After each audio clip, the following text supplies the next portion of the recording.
नमस्कार, चरक उद्घोष चैनल में आप सभी का स्वागत है। वात कला कलिये में हम अब आगे बात करेंगे। तो वात कला कलिये अध्याय में अब तक हमने देखा कि वायु के शरीर के अंदर और बाहर यदि वह प्राकृत अवस्था में होती है तो क्या उसके लक्षण आदि होते हैं, और जब वो शरीर में प्राकृत होती है तब क्या होते हैं, और जब शरीर के अंदर वैकृत होती है तब क्या होते हैं, और शरीर के बाहर वैकृत होती है तब क्या होते हैं। तो ये क्योंकि एक मैंने जैसे आपको बताया संभाषा चल रही थी, तो इस सब में जो है वार्योविद जो है उन्होंने ये कहा कि ये जो अगला गद्य है इसको मैं संस्कृत में नहीं पढ़ रही हूँ, सिर्फ आपको ये बता रही हूँ कि अगले गद्य में उन्होंने कहा कि ये बात सही है जो आपने बताई है कि भाई ये जो है कि वायु बहुत ही बलवान होती है, बहुत खर होती है, बहुत ही शीघ्रकारी होती है और बहुत सारा विनाश कर सकती है, आत्यायिक अवस्था उत्पन्न कर सकती है। तो इस सब को क्यों जाने हम, शरीर के बाहर वाली जो वायु के विषय में आपने बताया, इसको जानने का क्या प्रयोजन है? क्योंकि हम यहाँ पर जो बात कर रहे हैं, हमारी जो पूरी बात है वो कहाँ तक सीमित है? भिषक विद्या तक सीमित है। तो आपने ये सब क्यों बताया? तो देखिए, जब भी स्टूडेंट टीचर का जो है ये कन्वर्सेशन है, तो स्टूडेंट हमेशा जो है वो अपनी तरफ से इस प्रकार के प्रश्न पूछता ही है। आप सब जानते हैं कि भाई हम क्यों पढ़े, हमें क्या लेना देना कि उसने पेड़ उखाड़ दिए, कि जो है वो समुद्र को उद्वेलित कर दिया या कुछ भी कर दिया, हम क्या करें फिर उससे? उसका भिषक विद्या से क्या लेना देना है? तो वो बता रहे हैं इसमें, इस गद्य में जो 10वां नंबर गद्य है, कि भाई ऐसा है कि ये सब बताने से क्या होगा कि भिषक के मस्तिष्क में ये बात रहेगी कि वात कितनी ज़्यादा आत्यायिक या इमरजेंसी कंडीशंस पैदा कर सकती है, और उसका ये प्रभाव जो है वो बाहरी और आंतरिक रूप दोनों तरह से जो है वो शरीर के ऊपर हो सकता है।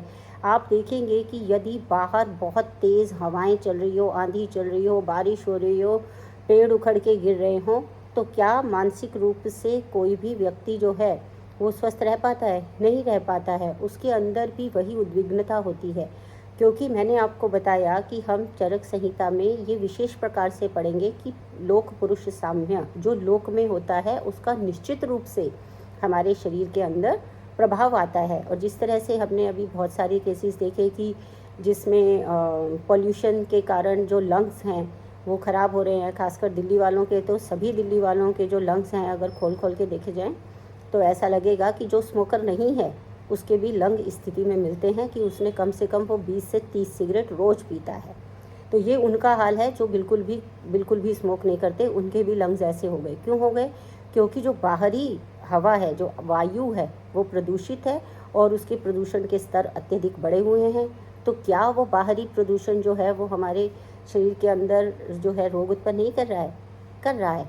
इसलिए उन्होंने कहा कि हमें पता होना चाहिए कि वायु कितनी ही जो है वो डेंजरस है, ख़तरनाक है, और ये बहुत ही आत्यायिक या फिर इमरजेंट कंडीशन को पैदा करने वाली हो सकती है।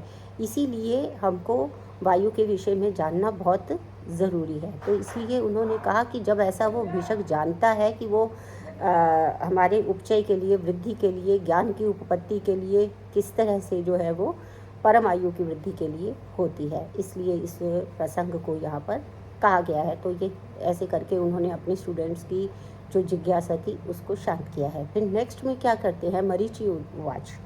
तो मरीचि क्या कहते हैं कि अग्निरेव शरीरे पित्ता अंतर्गता। अब क्योंकि पहले वात के विषय में विस्तार से बताया, क्योंकि वो सबसे अधिक रोग करने वाली होती है। हमने नानात्मज रोगों के प्रसंग में भी पढ़ा है कि सब जो वात है वो 80 नानात्मज रोग है, पित्त के 40 और कफ के 20। तो इस तरह से सबसे अधिक रोगों को करने वाली वात है, तो वात को पहले लिया और उसके बाद वो ले रहे हैं पित्त को। तो शरीर अग्निरेव शरीरे पित्ता अंतर्गता। अब ये जो अग्नि है बाहर, वो ही शरीर में कुपित और अकुपित होकर क्या करती है रिस्पेक्टिवली, शुभ अशुभानी करोति। यानी प्राकृत है तो शुभ करती है शरीर के लिए, और वैकृत है तो अशुभ करती है। तद यथा, कैसे? पक्तिम अपक्तिम। ये द्वंद्व वाला सारा जो पढ़ा है ये आप पहले भी जानते हैं, फिर भी हम इसको पढ़ते हैं। पक्तिम अपक्तिम, दर्शनम अदर्शनम, मात्र अमात्रत्वम ऊष्मणः, प्रकृति विकृति वर्णौ, शौर्यम भयम क्रोधम हर्षम मोहम प्रसादम इत्येवम आदीनि च अपराणि द्वंद्वाद अनीति। द्वंद्वा नीति यानी कि इसमें उन्होंने कहा कि द्वंद्व है, यानी कि अगर शुभ है तो अच्छे से पाचन होगा, नहीं है व्याकृत है तो पाचन नहीं होगा। शुभ है तो दर्शनम तो दर्शन होगा, और अगर शुभ नहीं है तो अदर्शन होगा, है ना, आलोचक पित्त। तो इस तरह से मात्रा अमात्रत्वम ऊष्मणा, तो यदि वो प्राकृत है तो जो ऊष्मा है शरीर की, जो एक सामान्य ऊष्मा है वो बनी रहेगी, और अगर वो जो है वो अमात्र में है तो अगर वैकृत है तो क्या होगा कि तापक्रम जो है वो उसका कम या ज़्यादा हो सकता है। प्राकृतिक वर्ण होगा अगर वो प्राकृत अवस्था में है, भ्राजक पित्त जिसको कहते हैं, और फिर वैकृत जो है तो वो वैकृत वर्ण को करने वाली होगी। इसके अलावा मानसिक भाव जो उत्पन्न होते हैं वो क्या है, शौर्यम भयम। शौर्य क्या होता है, निर्भीकता, शौर्य, हमें किसी से डर नहीं लगने वाला, लेकिन उसका ऑपोजिट क्या है, विकृत हो जाता है पित्त तो भय होता है। क्रोधम, यदि जब अधिक वो होगा तो क्रोध हो जाएगा, और फिर वो हर्ष, मतलब भय, क्रोध, हर्ष, मोह, ये सारी जो चीज़ें हैं वो उसमें उत्पन्न होती हैं। प्रसादम इत्येवम आदिनी, या फिर प्रसन्नता, मोह या फिर प्रसन्नता, इस तरह से बहुत सारे द्वंद्व जो है वो इसमें सुख दुख इच्छा आदि ये सब ले लेने चाहिए। ऐसा सुनने के बाद मरीचि वचः, इसके बाद काप्य ने जो है वो काप्य उवाचः, इस तरह से जो मरीचि ने जो कहा था अभी पित्त के विषय में, तो जो मरीचि काप्य है वो कह रहे हैं कि अब उन्होंने कफ के बारे में बताना शुरू किया। उन्होंने कहा सोम एव शरीरे श्लेष्म अंतर्गतः, सोम जो है यानी चंद्रमा जो है, सोम सूर्य अनिलास तथा, जैसा कि सोम सूर्य अनिल है बाकी हमारी सृष्टि में, वैसे ही हमारे शरीर में कफ पित्त और वायु हैं। तो सोम और शरीर से, सोम जो है वो चंद्रमा का जो अंश है वो ही शरीर में श्लेष्मा के अंतर्गत होकर कुपित अकुपित वैसेम, कुपित अकुपित शुभ अशुभानी करोती, ठीक है ना। यानी कि तद यथा, इसमें भी द्वंद्व है, क्या है, दार्ढ्यम शैथिल्यम, प्राकृत होगी तो दृढ़ता लाएगी, नहीं तो शिथिलता हो जाएगी। कार्श्यम उत्साहम, या तो कार्श्य कृष्यता होगी, है ना, दौर्बल्य होगा, या उत्साह होगा। ये भी जो शारीरिक अगर कफ जो है वो सही है, प्राकृत में है तो उत्साह बना रहेगा। वृषता, वाजीकरण, है ना, वृषता जो है, और क्लीवता यानी कि इनफर्टिलिटी, अगर कफ वैकृत है तो इनफर्टिलिटी हो सकती है। ज्ञानम अज्ञानम, ज्ञान होगा यदि प्राकृत है, अज्ञान होगा अगर वैकृत है। तो इस तरह से बुद्धिम मोहम एवं आदिनी च अपराणी द्वंद्वानीति, यानी कि मोह और फिर वही बुद्धि मोह, इस प्रकार से अन्य द्वंद्व जो है वो हो सकते हैं कफ के उससे। यहाँ मैं आपको थोड़ा ये बताना चाहूँगी कि जैसे आजकल जो है वो उत्साह की कमी बहुत सारे बच्चों में भी देखने को मिल रही है, और ज़्यादातर यंगस्टर्स में उत्साह की कमी देखने को मिल रही है। वो सोते हैं जागते हैं, उनको कुछ टाइम ही नहीं होता। तो वो तो अपनी जगह पे जो दिनचर्या ऋतुचर्या है वो तो अपनी जगह पे बात है ही, लेकिन साथ ही साथ में क्या होता है कि वो क्योंकि व्यायाम आदि वो जो दिनचर्या का हिस्सा है वो नहीं कर पाते, तो क्या करते हैं फिर वो डाइटिंग पे आ जाते हैं, और ये जो डाइटिंग होती है उसके अंदर वो स्नेह अंश को लेना एकदम बंद कर देते हैं, और आहार में भी रूक्षता को अधिक बढ़ा देते हैं, ताकि उन्हें लगता है कि स्नेह अंश से ही जो है उनके जो वेट है वो बढ़ रहा है, और इसीलिए उनके अंदर जो है फिर ग्रेजुअली क्या है, मानसिक रूप से वो परेशान रहते हैं और उनके अंदर उत्साह की कमी हो जाती है। तो इसलिए ये विषय मैंने विशेष रूप से इसको इसलिए कहा क्योंकि ये हमारी जो यंग जनरेशन है उसको इस बात को समझना चाहिए कि स्नेहांश का भी अपना एक महत्वपूर्ण स्थान है हमारे शरीर में, और स्नेहांश के कारण जो है वो वज़न नहीं बढ़ता है, वज़न बढ़ता है हमारे जो लाइफस्टाइल में हमने आहार में, निद्रा में, ब्रह्मचर्य में जो भी हमने गड़बड़ियाँ की हैं, जो इन 3 उपस्तंभ का हमने उपेक्षा की है, इग्नोरेंस किया है, वो ज़्यादा बड़ा कारण होता है। तो इसलिए जब हम कफ को ज़बरदस्ती या तो बिल्कुल उसका सेवन ना करने से, स्नेह आदि का जो कि मधुर आदि जो द्रव्य है जिनसे कफ की वृद्धि होती है उनका बिल्कुल ही सेवन नहीं करने से मानसिक रूप से जो है भी जो है वो जो उत्साह है वो कम होता है, और कार्य करने में बिल्कुल भी रुचि नहीं रहती है। तो इन सब बातों का भी थोड़ा सा ध्यान रखना चाहिए, क्योंकि जो आयुर्वेद के स्टूडेंट्स हैं, जो विद्यार्थी हैं, उनको आयुर्वेद के तत्व को समझकर और उसके अनुसार ही पहले अपनी दिनचर्या और ऋतुचर्या और इन सब पर ध्यान देना चाहिए। तभी वो इस योग्य बनेंगे कि वो आने वाले जो भी रोगी हैं या स्वस्थ व्यक्ति है उसके स्वास्थ्य की रक्षा कर सकें और रोगी के विकार का प्रशम कर सकें। तो ये थोड़ा सा आप लोग ध्यान रखिएगा व्यक्तिगत रूप से भी। अब इसके बाद आता है, ये सब जब काव्य के वचन हो गए तब भगवान पुनर्वसु आत्रेय ने कहा, सर्व एव भवन्तः सम्यक आहुर। अब भगवान आत्रेय जो है, क्योंकि जब भी हमारी कोई सेमिनार या सिंपोजियम होता है तो उसकी कोई ना कोई अध्यक्षता कर रहा होता है, जो कि चेयरपर्सन जिसको हम कहते हैं। तो वो जो पर्सन है वो यहाँ पर क्या है, पुनर्वसु आत्रेय है। तो पुनर्वसु आत्रेय यहाँ पर ये कह रहे हैं कि आप लोगों ने सब कुछ सही कहा है। एकांतिक वचनात्, यानी कि एकांत वचन के एक पक्षीय सिद्धांत, एकांतिक वचन।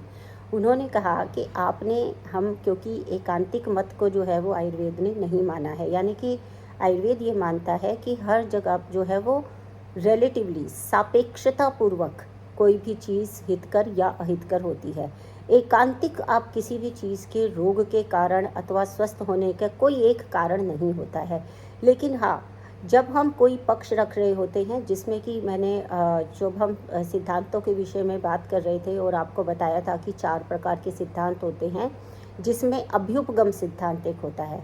अभ्युपगम सिद्धांत वो होता है जिसको हम अगर मॉडर्न रिसर्च से देखें तो हम उसको ऑनगोइंग रिसर्च कह सकते हैं।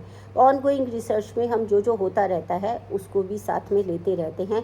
और उसके अलावा अभ्युपगम में क्या होता है कि जिस विषय पर, जिस संदर्भ में बात हो रही होती है, उस समय अपने पक्ष को रखने के लिए हम उस पक्ष की सारी जो विषय होते हैं उसको बिल्कुल स्पष्टतापूर्वक वहाँ पे कह देते हैं, जिससे कि जो विषय हमने उठाया है उसके महत्व को सिद्ध किया जा सके। तो पुनर्वसु आत्रेय क्योंकि वो टीचर हैं, जज हैं, तो उनका ये जो रिमार्क्स थे ये बहुत ही महत्वपूर्ण है कि एकांतिक वचन को छोड़कर बाकी सब आप सबने ठीक कहा है, क्योंकि वो बार बार अपने जो छात्र हैं उनको, शिष्यों को ये बताना चाहते हैं कि आपको सदैव इस बात को ध्यान में रखना है कि आयुर्वेद में कुछ भी एकांतिक नहीं होता है। क्योंकि हम जब भी देखते हैं, हम औषधि का प्रयोग करें या आहार का प्रयोग करें, तो हम क्या क्या देखते हैं कि भाई उसकी प्रकृति, आहार की प्रकृति क्या है, व्यक्ति की स्वयं की प्रकृति क्या है, देश कौन सा है, काल कौन सा है, बल कौन सा है, साथ में क्या है, असाथ में क्या है। एक व्यक्तिगत रूप से हम उसका जो है वो पूरे का पूरा, जैसे हमारा हर एक जो सब्जेक्ट जो होता है, हम कभी भी उसको जो है सबके ऊपर लागू नहीं कर सकते। हमारा हर एक सब्जेक्ट जो होता है वो केस स्टडी की तरह होता है। तो हमें ये भी बात समझनी चाहिए यहाँ पर कि जो आयुर्वेद है उसमें जब भी आप अनुसंधान करेंगे तो वहाँ पर ऐसा नहीं हो सकता है कि आपने कोई एक औषधि ली और उसको सबके ऊपर अप्लाई कर दिया। इस प्रकार का जो सिद्धांत है वो आयुर्वेद में प्रशंसनीय नहीं है, क्योंकि हमने पहले ही अध्याय में बोला था कि पुरुषम पुरुषम वीक्ष्य, पुरुषम पुरुषम वीक्ष्य, प्रत्येक व्यक्ति को देखकर उसके अनुसार हितकर और अहितकर अलग अलग होगा। इसीलिए इसी प्रकार से सिद्धांत भी है कि ये ठीक है कि जो वात पित्त कफ है उनकी समता जब होती है तो रोग नहीं होता है, और अगर वो विषम हो जाते हैं तो रोग होता है, ये बात सही है। परंतु केवल एक यही कारण उसमें नहीं है, यानी कि दोषों पर भी हमें ध्यान देना ही है, पर सम दोषा सम अग्निष्ठा सम धातु मल क्रिया, सारी चीज़ें जो है वो एक दूसरे से जुड़ी होने के बाद भी जो है वो सेपरेटली भी, अलग अलग भी अपना अपना महत्व रखते हैं। तो जब हम स्वास्थ्य के विषय में बात करेंगे तो हमें सारे अवयवों को लेना पड़ेगा। We should include all the components of health, है ना। तो ये चीज़ जो है वो समझने की है, क्योंकि ये स्टूडेंट टीचर रिलेशनशिप है, इसलिए वो कभी भी कोई चीज़ जगह पे छोड़ते नहीं हैं।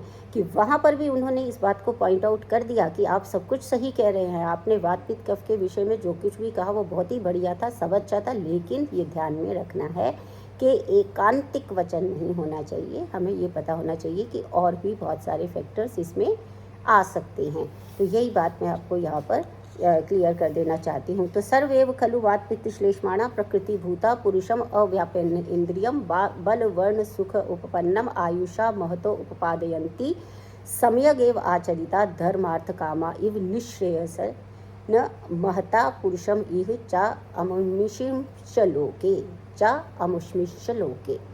यानी कि इसमें उन्होंने एक उदाहरण दिया कि जिस तरह से ये वात पित्त कफ हैं, ये प्रकृतिभूत होकर अविकृत मात्रा में रहते हुए अव्यापन्न इंद्रिय, यानी इंद्रियों में जो हमारी इंद्रियां हैं उनके अंदर किसी भी प्रकार का दोष ना रखते हुए, इंद्रियों में कोई विकार उत्पन्न नहीं हुआ है, ऐसे पुरुष को बल, वर्ण और सुख से युक्त और बड़ी आयु से युक्त करते हैं, परम आयु से, दीर्घायु से युक्त करते हैं। ये वात पित्त कफ, ये वात पित्त श्लेष्मा यदि अपने प्राकृत स्वरूप में रहते हैं और बल, वर्ण, उपचय सब कुछ देने वाले होते हैं। ये बात सही है। जैसे उन्होंने एक उदाहरण दिया कि जिस प्रकार से इस लोक में जो धर्म, अर्थ और काम है, अब देखिए 3 चीज़ें यहाँ पर ली। यहाँ मैं आपको थोड़ा सा विस्तार ये करना चाहती हूँ कि तीन वहाँ पे हैं, वात, पित्त और कफ। 3 यहाँ पे हैं, धर्म, अर्थ और काम, ठीक है ना। तो धर्म, अर्थ जो है वो कहाँ से आएगा? राजसिक जो होता है यानी पैतृक, क्योंकि उसी में ही हम जो है वो कार्य करते हैं। राजसिक कार्य करने का मूल होता है। तो पैतृक जो है वो क्या करेगा? अर्थ का अर्जन। धर्म जो है वो कफ से चलेगा, क्योंकि उसमें धैर्य है, सात्विकता है और क्षमाशीलता है। वो सारे जो गुण हैं वो श्लेष्मा में मिलते हैं, तो वो क्या होगा? धर्म। और वात जो है वो कामनाएं, क्योंकि उसमें क्या है कि मन जो है वो उद्विग्न रहता है और वो एक विषय से दूसरे विषय में दौड़ता रहता है, तो उसको उस विषय को पाने की एक लालसा रहती है। तो धर्म, अर्थ, काम जिस प्रकार से जब वो पूरे होते हैं, आचरित किए जाते हैं, अनुष्ठान किया जाता है उनका, जिस प्रकार से वो इस लोक में और जो है अमुष्मिंश यानी कि दूसरे जो लोक है, परलोक है, उसमें भी जिस प्रकार से वो व्यक्ति को युक्त करते हैं, निश्रेयस यानी कि कल्याण से युक्त करते हैं, उसी प्रकार वात, पित्त, कफ जो है वो दूषित करते हैं। और अगर ये कुपित हो जाते हैं तो क्या होगा?